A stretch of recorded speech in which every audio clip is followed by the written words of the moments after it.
Welcome back to Beyond the Bridge, and specifically this series that we're doing, Conversations on the Bridge, where I chat to people who have had experiences that are sort of unexplainable by scientific standards and by the standards that most people deem as the necessary burden of proof. However, as we all know, people have these kinds of experiences, and even though they are fantastic and unexplainable, it doesn't mean that they do not affect the individual person and are definitely real to some degree. As a result, that is why we have Conversations on the Bridge to chat about these experiences. So today I have a special guest from my hometown of Christchurch talking about some beings, entities in the Christchurch Gardens. This is a story I hadn't come across, so I was quite fascinated to hear about it. I've got Dan with me, so Dan, have I got you? How's it going?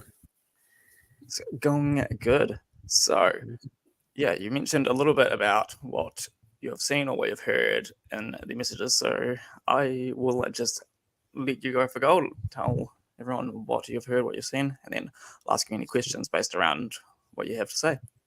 Awesome. So yeah, Christchurch Botanic Gardens. As a teenager, I used to hang out in town a lot. There was a whole group of us that that generally kind of mingled in one particular area there, and we would frequently find ourselves traveling to the Botanic Gardens at nighttime. Do have to admit, the gates were closed, so sometimes we'd climb them. And yeah, this is a thing that I feel like I've seen, but I do like to try and be skeptical and give as much reason as possible. And after talking to other people, I've noticed that other people have been able to recount very much the same kind of thing. So there's very possibly a collection of people somewhere out there who have seen the same kind of thing going on. Basically, it's something you'd only see at nighttime. Does need to be dark. As for the state of the moon, doesn't seem to make any real difference from what I recall. Essentially, it's best I would call it as the blue people. So the blue people are human-like figures, extremely tall. I'd probably put them at, I don't know, about 2.5 meters tall. So they're quite large compared to a normal person. So it's definitely not just other people visiting the gardens that we. Quite cool. Yeah. So it's not something other people. It definitely wasn't just other people at the gardens. The general positioning of them was often standing next to or peeking out from behind tree trunks. Essentially, what would happen is if you were looking in a particular direction and there were trees in the distance, it would never be exactly right in front of you. It would always be off to the side, and you'd spot them kind of standing there. And then if you tried to lock eyes on them and focus into where they are, try and figure out what it is, they'd basically dart off. But it was interesting the way that they walk, because they would move very quickly, but you can imagine a footstep kind of, the foot would stay on the ground as the other one moved. The whole step would travel further than the actual step was, if that makes Like makes the any sound sense. of the sound of the step, you mean? No, just seeing the step. So if they took a 1 meter step, for example, they would travel 2 or 3 meters, and so the stationary foot would still be gliding across the ground. Interesting. It's Yeah. funny. I've been here listening to a lot of different like UFO encounter reports, and they talk about how like they see the thing like it's moving just a small amount, but then it does like a skip and a jump kind of thing. Almost the Oh, same yeah. kind of thing with the stuff that they see flying in the air. So like some people attempt to explain it by that what they're looking at is in a higher spatial dimension. So to them, they're moving a normal amount, but for us translating it into our three-dimensional world, we see them take that single step or that single bit of movement, but then it has a bit of a skip and a jump to actually catch up to where they are. So it just gives us the effect that they are skipping forward. That's fascinating. I haven't actually heard that in regards to seeing beings or whatnot, as opposed to in the sky. So, I continue where you're going with that.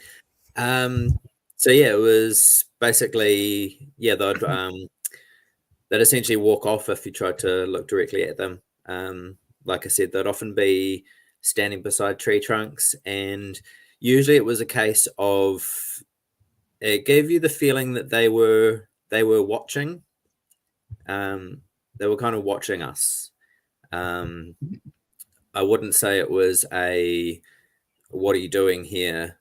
Get out of my space" kind of thing. It was more of a just calmly keeping an eye kind of thing.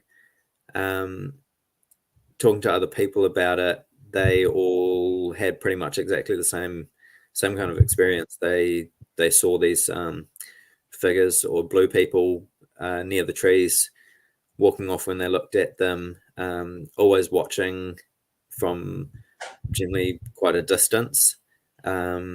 And yeah, so it was unusual. So, how long ago was this? I know in the message you mentioned it was back in the no, it wasn't crack circle, whatever it was. Hack circle. Hack circle, yeah. So I did look into that. It got removed in 2008. So did they stop after 2008, or? I don't know if they necessarily stopped. It was more of a case of anyone that I knew stopped kind of hanging out in town. Yeah. So it was, so Hack Circle was basically there was a small amphitheater in Central City, and that was essentially a meeting place for a lot of people. I think the name Hack came from being a hacky sack kind of circle way back in the day, and then it became basically a hangout place for all the goths, essentially. So all the goths and alternative people. Cool. So did you guys see stuff when you were at Hack Circle, or was it more when you actually went and explored the gardens themselves? This was specifically the gardens, yeah. Usually we'd hang out down the end of if you know the gardens, if you have a look at a map of it, you've got the museum end being the front, and then you've got the end where the tennis courts are towards the back, where the playground was. So it was often around that half that we would usually go and hang out. There's typical goths going and hanging out at nighttime and in dark places. But yeah, so this would have been time wise roughly sort of 2006, 2007 kind of time. And then, obviously there was the earthquakes in 2010 and 2011, and then a lot of the Central City got closed off, and so I don't expect anyone would have been going anywhere near there for some time. Yeah, absolutely. And to be fair, the entire vibe of the city has changed. So I don't know if the young people these days are hanging out in the gardens. I know that my mates in Christchurch, I've never heard them talk about going to the gardens as a hangout spot anymore. Just because, I guess once you've had sort of a decade where it's not really the best place to go, even though it's now back up and running, it's not the same as it used to be. Obviously, that doesn't necessarily mean that there aren't still experiences to be experienced there. I find it interesting. I mean, it's not an uncommon report about seeing it sort of out of the corner of your eye, and then when you're looking at it, it disappears. Like with our two eyes, like they come together to create like distance and whatnot. It forms like a parallax effect. And I know there are lots of different meditation techniques where you close one eye and stare at a single point, and then you like start to see like mandalas and other effects that can't be seen with both your eyes. And as to how true it is or not, it's been explained by different esoteric teachers that just with a single eye you can see beyond the void or beyond the veil, as such. And so if the beings are actually there and not a trick of the light, then that would make sense that when you are seeing them just with the one eye, then you are seeing beyond what you can normally see. But then as soon as you sort of look at it with both of the eyes, then then your eyes complete the illusion for you, as it were. That would probably make a fair bit of sense, to be honest. Kind of reminds me of, if you know what hagstones are. Let me just do a quick Google. I may have come across them. Hagstones. So a hagstone is generally a naturally formed stone with a hole through it. These were used by yes. Witches and so on and so forth, and it was a case of you'd have the stone and you'd close one eye and you'd look through the hole in the hagstone, and it was said that by doing so you were seeing through a lens, so to say, that gave you vision of spirit world, essentially. Okay, so it's essentially using a device to describe what I was just talking about, and also what you were talking about seeing out of the corner of your eye. Yeah, pretty much, because it's one of those things. Both eyes. The brain's a very interesting thing. Does a lot of editing for us. Yeah, absolutely. Have you on the note of that, there's actually a thing you can do where put a thumb out at arm's length and you stare at it, and then you close the opposite eye to the thumb that you've got out, and then you stay staring at the spot where your thumb was, but then slowly move your thumb away, and about that, so that much movement there, your thumb will disappear. And so it looks like you've just lost the top of your thumb, but it's just an illusion in your eye, and that's the blind spot. Like every single person on Earth has that blind spot there, and we automatically just edit it. But yeah, anyone that is watching the stream, I would highly recommend giving it a go. It'll blow your mind. And if you can't get it to work, just try to move the thumb around to different areas, and you'll realize just how blind you actually are. Yeah, absolutely. Yeah. Have you ever considered getting yourself a hagstone and seeing whether or not you can receive these things? I would like to get my hands on a hagstone one day. Not necessarily for the purpose of using it, but more for the purpose of owning one, saying that I have one of my own. I do have a necklace that was given to me by a friend of mine, who identifies as a wizard, and he can't remember the type of stone that it was, but it's in the shape of a circle with a hole in the center. He said he gave it to me because it's a type of stone that allows you to speak your mind, but it can also allow you to talk quite a lot. And part of the reason he gave it to me was, and he said to me, I definitely don't need anything that makes me talk more than I already do. This is for you. And he handed it to me. Being of a spiritual sort myself, he decided it seemed fitting that I owned it. So I'm yet to try using that as a potential hagstone. But now I've thought about it, it'd be interesting to go down to the gardens one night. Sorry, can you give me just one moment? Just realised my laptop's not plugged in, and it's telling me it's about to go flat. Just one tick.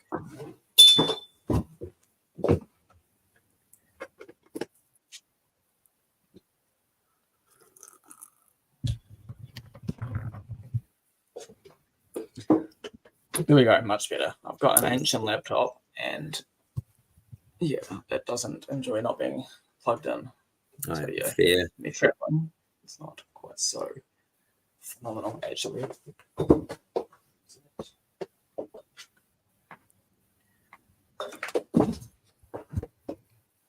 I think it's fine.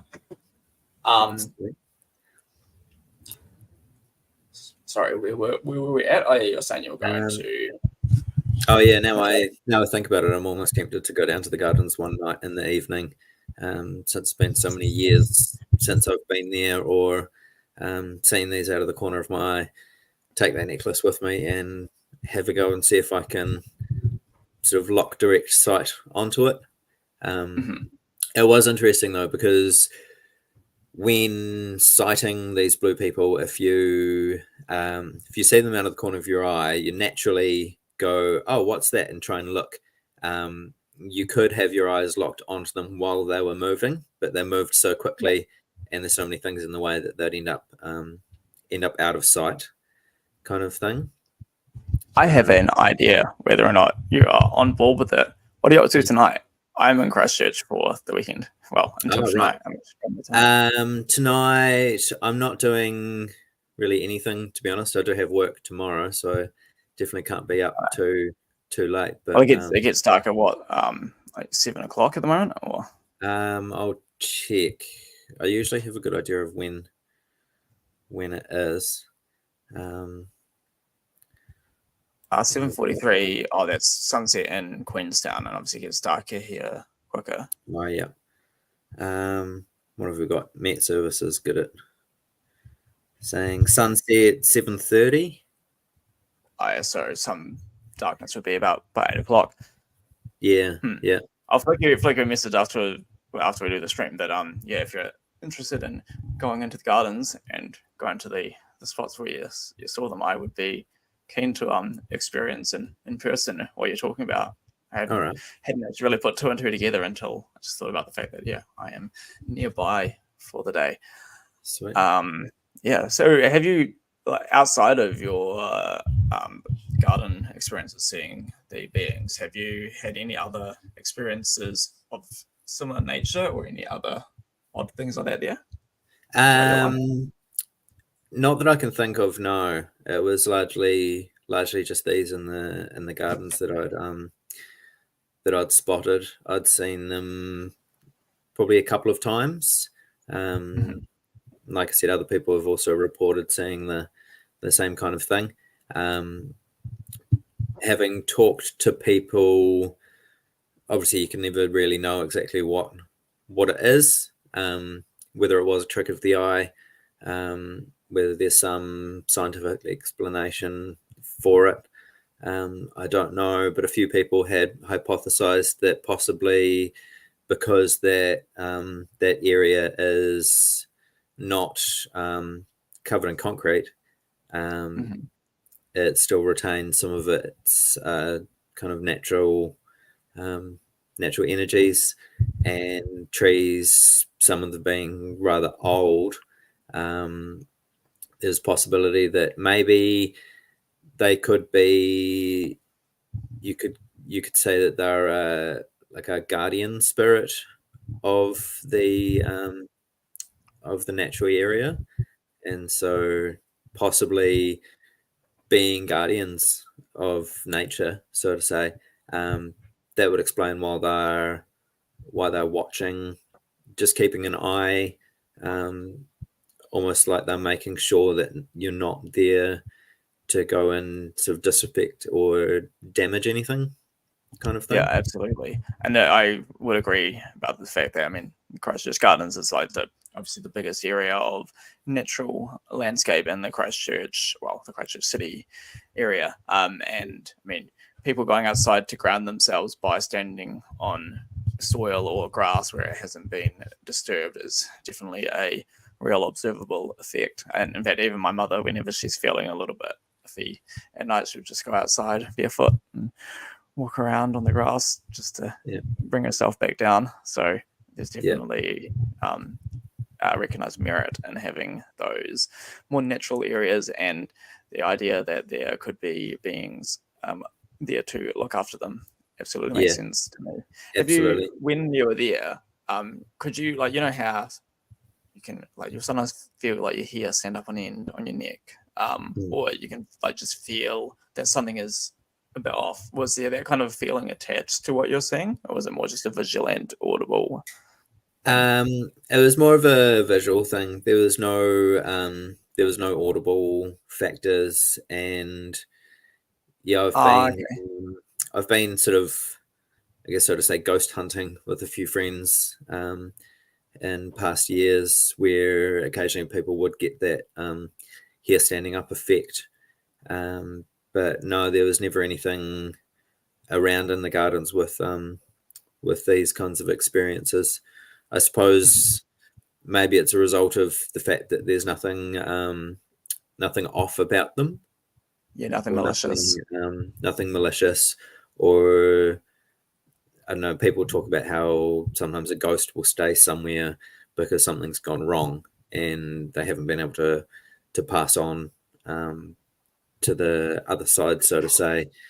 So there's that almost energy of discord. There was no energy of discord that went with it, and so there was no you didn't experience any hair standing up kind of effect.